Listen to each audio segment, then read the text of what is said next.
Good morning. My name is Adam Teitelbaum. I am the Executive Director of the Israel Action Network and Associate Vice President for Public Affairs at Jewish Federations North America. There's in some ways a tale of two worlds happening right now when it comes to the youth conversation about Israel, Jewish identity, and the challenges facing our community. On the one hand, there are more resources, more opportunities, more engagement, more investment than ever before in the conversation about Israel, about Jewish identity, about our community. But the reality is, the rise in anti-Semitism has been going on for a long time. This is not just something that started in the last 2 months since the latest flare-up with Gaza, but young people today are experiencing a tremendous rise in anti-Semitism in ways that have not been felt in generations. Today we have a conversation with 3 people who are very close to the ground, people who are experiencing it themselves, and those who have decided, just like you in this room, the fact that you're here as part of this activation, that they're not just going to witness or experience it, but they're going to do something about it. Julia Jassy created an online platform, Jewish on Campus, to be able to identify and to help fight against anti-Semitism that Jewish students are experiencing around the country. Ian Katz-Nelson from the University of Illinois Champaign-Urbana has experienced anti-Semitism and anti-Israel bias in a way that he is fighting through his community to perhaps set precedent for the rest of the country. And Matt Berger, whom I've worked with for a long time in his capacity at Hillel, is the Vice President for Strategic Action Programs and Communications for Hillel International, and is the point person helping guide a community about these very challenges. Please help give a welcome to Julia, Ian, and Matt. Good morning. All right, we're going to dive right in because we want to make sure that we can maximize our time together. So for this first one, I'll just kick it out to the audience and let's see how we can get the conversation underway. So first, maybe each of you, Julia, I'll start with you and we'll just go down the line. These conversations about anti-Semitism, they're not nebulous, they don't just happen in a vacuum. They're very personal. Can you share how has anti-Semitism affected you personally and a story of what's led you to this stage? Yeah, absolutely. So I'm from Long Island, New York, which is an area that has a ton of Jewish people, but Jewish culture always felt really identity-based and not robust growing up. So saying that you were Jewish is kind of like saying you play soccer. Like, it's just a piece of you that people kind of don't think twice about. And I always knew, my grandma, my grandpa, my mom's side are from Israel. They were refugees from Iraq and Yemen and Spain. My dad's side kind of came over right before the Holocaust. I knew it was a big part of my identity, but I didn't really face anti-Semitism because I was in such a large Jewish community. And when I came to college, that totally shifted. And I remember the first time that I was in the most popular building in school, the one that we all have classes in, and they were tabling against Israeli apartheid. And I remember wanting to be able to defend where my family was from, the country that saved my family so many times, but I didn't know how to. I didn't have the tools to. And I remember that feeling, in that moment, feeling really, really hopeless. And I've had since then some pretty scary experiences of anti-Semitism, private information of my family shared online with threats to our safety, the classic Holocaust jokes, all of that sort of stuff. But that moment stuck with me the most because that was the moment that I decided I had to do something, I had to change because I didn't feel prepared to. And since then, a group of students and myself started what began as an Instagram account, and that was a nonprofit organization called Jewish on Campus, which is made to give a voice to students, because what we're seeing on campus is not just my experience, not just Ian's experience, but a really universal community experience, and it's made in the past year, I'd hope, some change on the ground, and we're doing some exciting stuff that I'll tell you about later in the conversation. Thank you. And just so we can have a picture, where are you in school? I go to the University of Chicago. I'm a rising third year studying. Yeah. I'm studying English, political science, one of the two, and Jewish studies. So just down the road. Yeah, absolutely. Yeah, Chicago. So I, also like Julia, come from a family that was really from a foreign place. I'm a first-generation American. My family are Soviet refugees. And so when they immigrated to America, they came and settled in a suburb of New York City in New Jersey, and my town is about 60% Jewish. My high school, I went to public high school, has about 60% Jews, so I was always surrounded by the Jewish population, and I never really experienced anti-Semitism, and it seemed like a foreign concept to me. And then I went to college, and I attended the University of Illinois at Urbana-Champaign, and I distinctly remember one of my first months on campus. There was a month to like a month and a half long period where there was a swastika found every 3 days. And it truly was something that gave me a bolt inside. This was a new concept to me. I knew that I was coming to college to drink the most coffee that I've ever drank before. Coffee, and, right. Yes. And learn about the topics that I came to learn about and hopefully get a career afterwards. But at that moment in time, I learned that there was more to that. And I would have to also stand up for my Jewish identity as well. And that's exactly what we're doing now. I've been working at Hillel addressing these issues for the last 6 years, and what I'll say is over the last few months, the entire landscape has changed.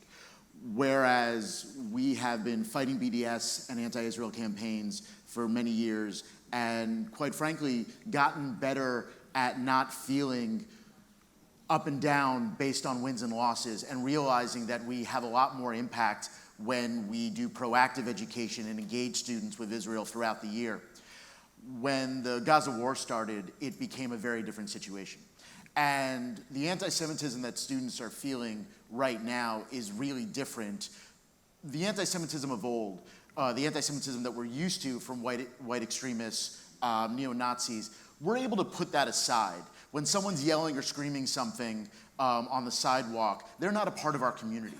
But the anti-Semitism that students are experiencing right now are coming from people who not only they know, but they trust their opinion, and they agree with them on many other issues. They feel like allies with them on racial justice issues. They feel connected with them on LGBTQ issues, on climate change, on so many other things. And then, so when the anti-Semitism is coming from people that they value and respect the opinions of, it's even more hurtful, and it's even more powerful.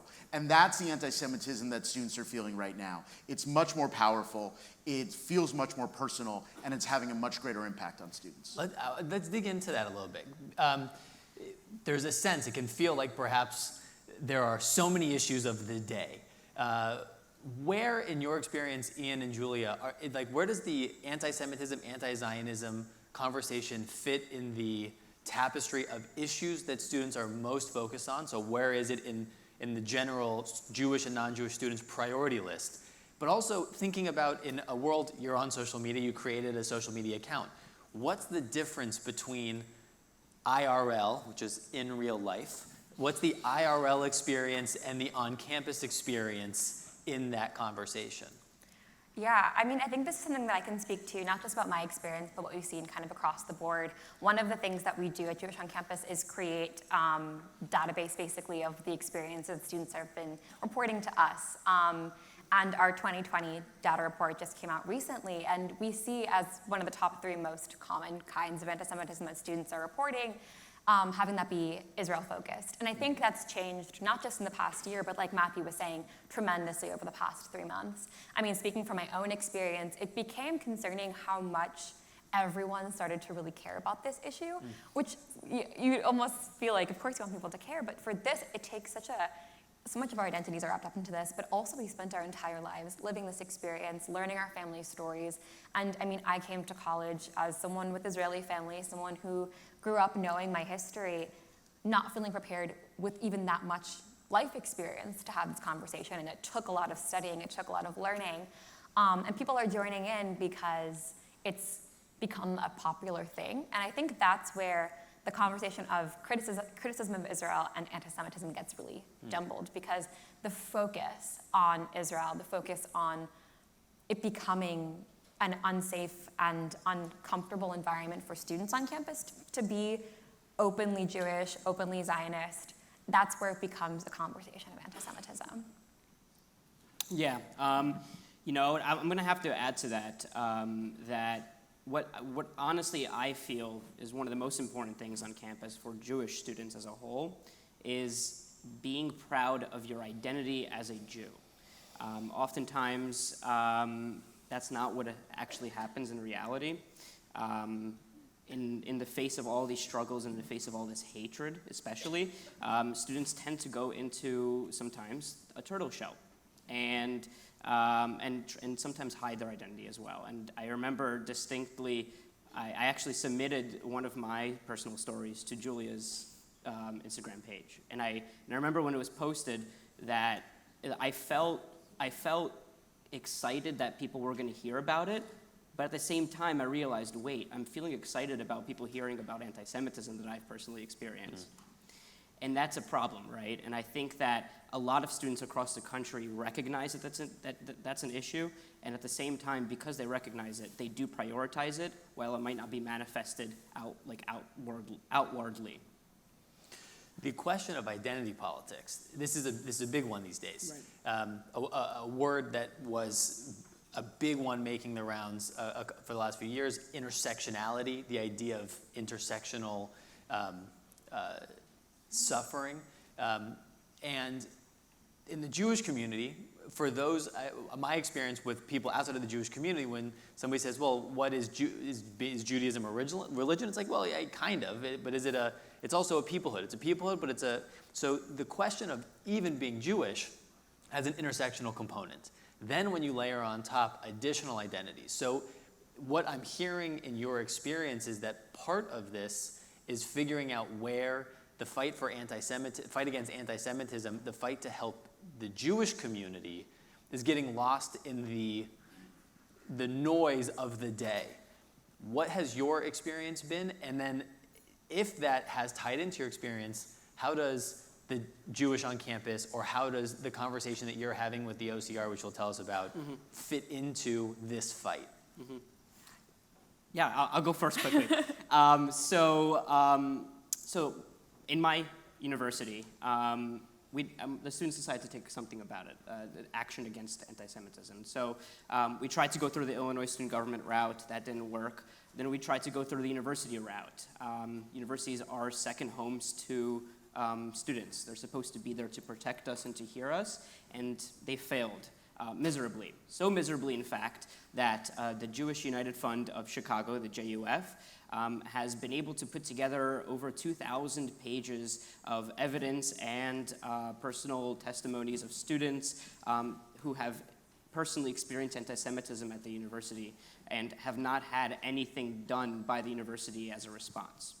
And so when the JUF reached out to the Jewish community at the University of Illinois, we immediately hopped on the opportunity to make a difference not only on our campus, but all campuses nationwide. And the way we're doing that is by working with a very, a truly incredible team of lawyers and of professionals in both Hillel International and the Jewish Federation all across the country. And the way we're doing this is we filed one of the the largest Office of Civil Rights complaint in the U.S. Department of Education. And it's one of the, thank you. Thank you. And this complaint is a Title VI complaint that alleges that the university has not been protecting its students and has actually contributed to the hostile climate for the Jewish students. And what we're seeing from that is progress. Slowly but surely, we are seeing progress that is making Jews on campus literally feel more hopeful about being able to express their pride and their identity. One of the things that's that just came out of it, for example, was a joint statement from the university, along with Hillel International and our legal team, that addressed anti-Semitism. They said this is their values, this is part of how they're going to fight against it. They started a Jewish committee, and it's all fantastic, and these are all great first steps. Excuse me. But Jewish students are still waiting to see what happens and comes out of it at the end of the day, and most literally in this next semester. Yeah, I think that a lot of the problem with combating anti-Semitism on college campuses is that not only do universities not understand what anti-Semitism is, but they don't understand what it means to be Jewish. I think that what you touched upon there is a really important part, that it's not just a faith-based hatred. It's a peoplehood-based hatred too. Most anti-Semites don't hate you because you practice your religion differently than them. They hate you because of who you are as a Jewish person. And so I think a huge piece is empowering students to talk about their experiences and not feel silenced. And that's really what inspired us to create Jewish on Campus. That's what we're looking to do with our new ambassador program, which we're launching this year, having students who are able to speak for the American Jewish community and come together and put out statements across universities. Just really having Jews owning the narrative of what it means to be Jewish and not having our identities and our hatred defined for us. What Julia and Ian are describing is really the type of tools that we're really thinking about all across the country. We recognize that students need to feel empowered to speak their values, to talk about the issues that they are experiencing and feel that they have a community behind them. I thought your anecdote is really important because you realize by speaking through this Instagram account, you were connecting with other people that had similar experiences. A lot of students don't feel like they have that community of support on campus, and Hillel is trying to build that both IRL and on social media, because we know that's where students are right now. Over the last 18 months, students have been living their entire life on social media. And so that's where we need to be having this conversation. The other thing that we heard from students is when faced with misinformation, they don't know how to get accurate, reliable information. So we're really looking at where can we create and produce and share reliable information about what's happening in Israel, about Jewish identity, so that they can tell their own story, that they can tell the facts and dispute a lot of the misinformation that we're seeing. And then finally, the other thing that we're doing is we're having conversations with university administrators. University administrators are not looking at the Jewish community as a group that needs to be addressed, that a group that needs to be defended the way other minority groups do. And there's no conversation around Jewish identity in a lot of the diversity and equity conversations that happen at the beginning of the academic year. We want to change that. We really want to get our universities to recognize that this is a problem that they can take a real leadership role in solving. I want to turn it over now, actually, to our... Didn't mean to step on your applause. That's all right. My apologies.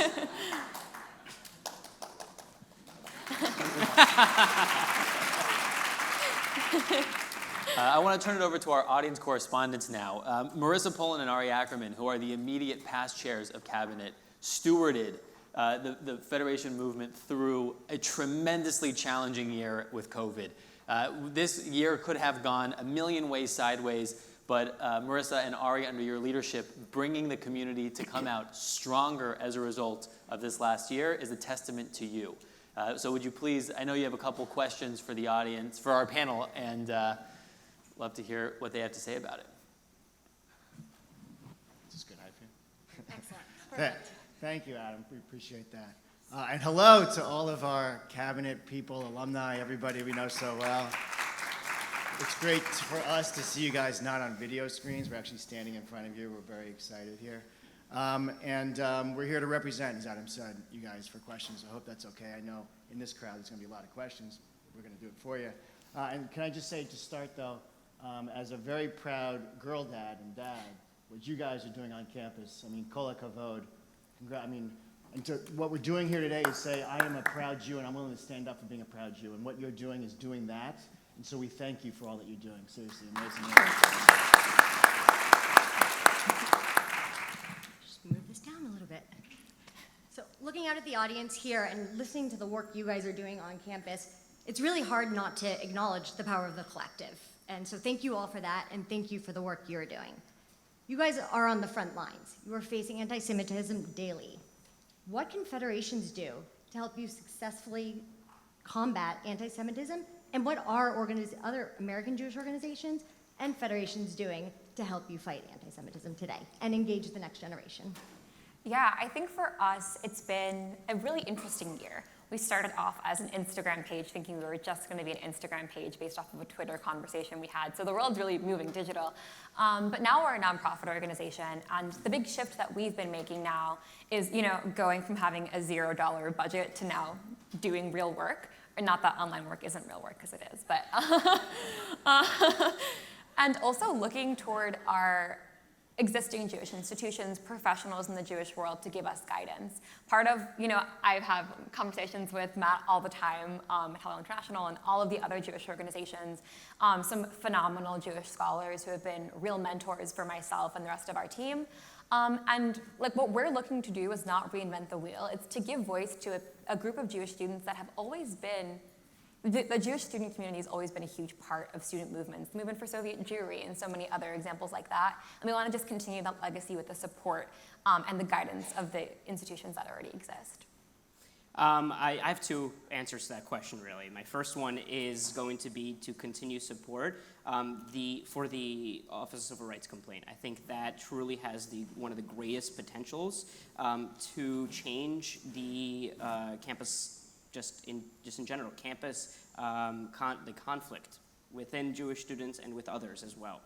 My second part to that question would be to really talk to the members of your own community. Everyone in this room is a leader in your own community, no matter what age or where you're from.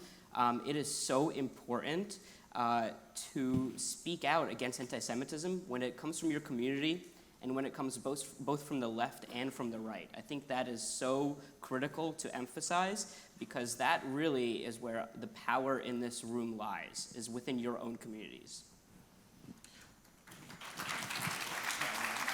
No, I would just add that it's really important when these issues arise to have a community of support behind the Hillel, behind the student leaders who are making phone calls, using their voices, so that the students and the professionals that are addressing these issues know that they have the support, but most importantly, that the university understands that these issues have to be addressed. And so for the schools in your community, the schools that you are an alumnus of, make your voice heard when these issues arise. Work with your local federation. That is the most important thing that you can be doing in these moments, to make sure that people understand that the same way we expect universities to address racial justice issues, we expect universities to address LGBT rights issues, we expect them to be addressing issues of anti-Semitism as well. Beautiful. So as I said, a proud girl dad. I'm proud of sons also, by the way. Especially what you do. So what advice would you have for parents, for even grandparents in the room, to say to their children and grandchildren, like, okay, you're going off to college for the first time. Here's what to expect. What can they do to prepare for what they're going to encounter? And if I could even interject to add, even if it's not for the first time, they've experienced it now, they're going back. What's that?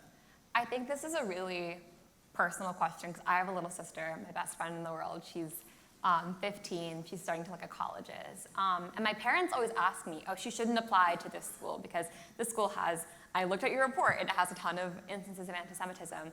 And my answer is always, to be quite frank, it's going to exist wherever you go, especially schools that have higher Jewish populations. Naturally, they're going to report more instances of anti-Semitism. So the key isn't necessarily changing where you're going to go to school because of anti-Semitism. The key is to create an environment from the very beginning where your children are so proud of being Jewish that they have something to fight for. Because I don't think that this issue is it feels very somber when you talk about anti-Semitism, but I'm always left after talking about it with a really overwhelming sense of hope.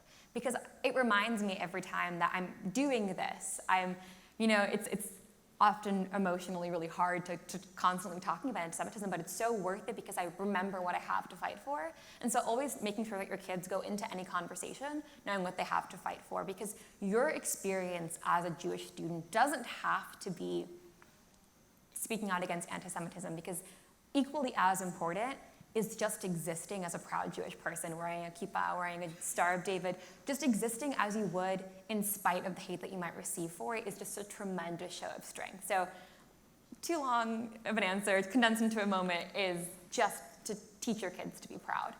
Not too long, perfect, because I know all of us work hard every day to instill that in our children, so thank you. Thank you. Yeah, absolutely. I think that's one of the most important things. I would have to add as well that I would say, and I like to always say, to at least to my little brother as well, that being Jewish is being part of an ethno-religious group. And what that does is it gives him the knowledge that even if he chooses not to be religious in the religious aspect of Judaism, he is still Jewish. He is part of that ethno-religious group. And so what that does, especially when you tell that to students that are going into colleges, it lets them realize and emphasize to themselves as well that they can seek out some Jewish penicillin whenever they need it at the local Chabad or the Hillel on their campus, because they don't need to be proudly religiously Jewish. They just need to be Jewish and proudly Jewish, and I think that's really important. Maybe one last question? Yeah. So there's so much noise out there. Every time you open your social media app, every time you turn on the news. What keeps you up at night, and what gives you hope for the future? I think one of the most scary things for me, and a conversation we've been having a lot in the community, is that overwhelmingly young people are anti-Semitic, that there are high rates of anti-Semitism amongst college-educated people. It's not a hatred that really goes away. And I think anti-Semitism does that. That's why it's existed for millennia, because it constantly changes face, but it goes back to this idea of scapegoating Jewish people for whatever the social problems are of the time.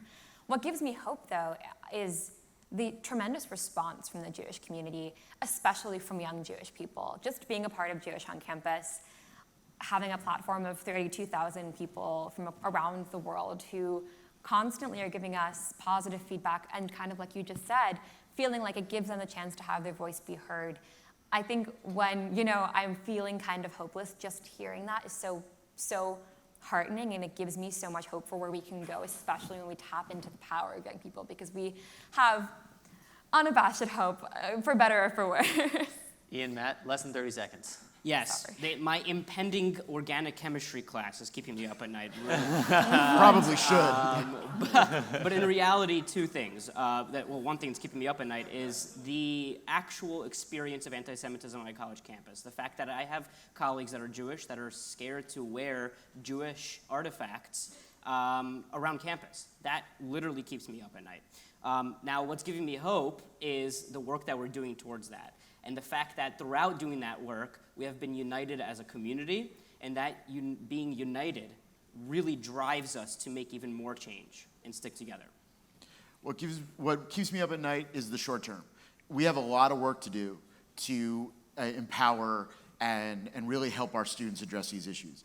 But what gives me hope is them. Is every day I meet these students who I am so enamored by, and we have to give them the tools and the resources and the chutzpah to keep speaking up for their community, and that's on us. And so that's what I'm hopeful about. Well, on the note of chutzpah, I'm about to kick you off the stage. But Matt, Ian, Julia, thank you.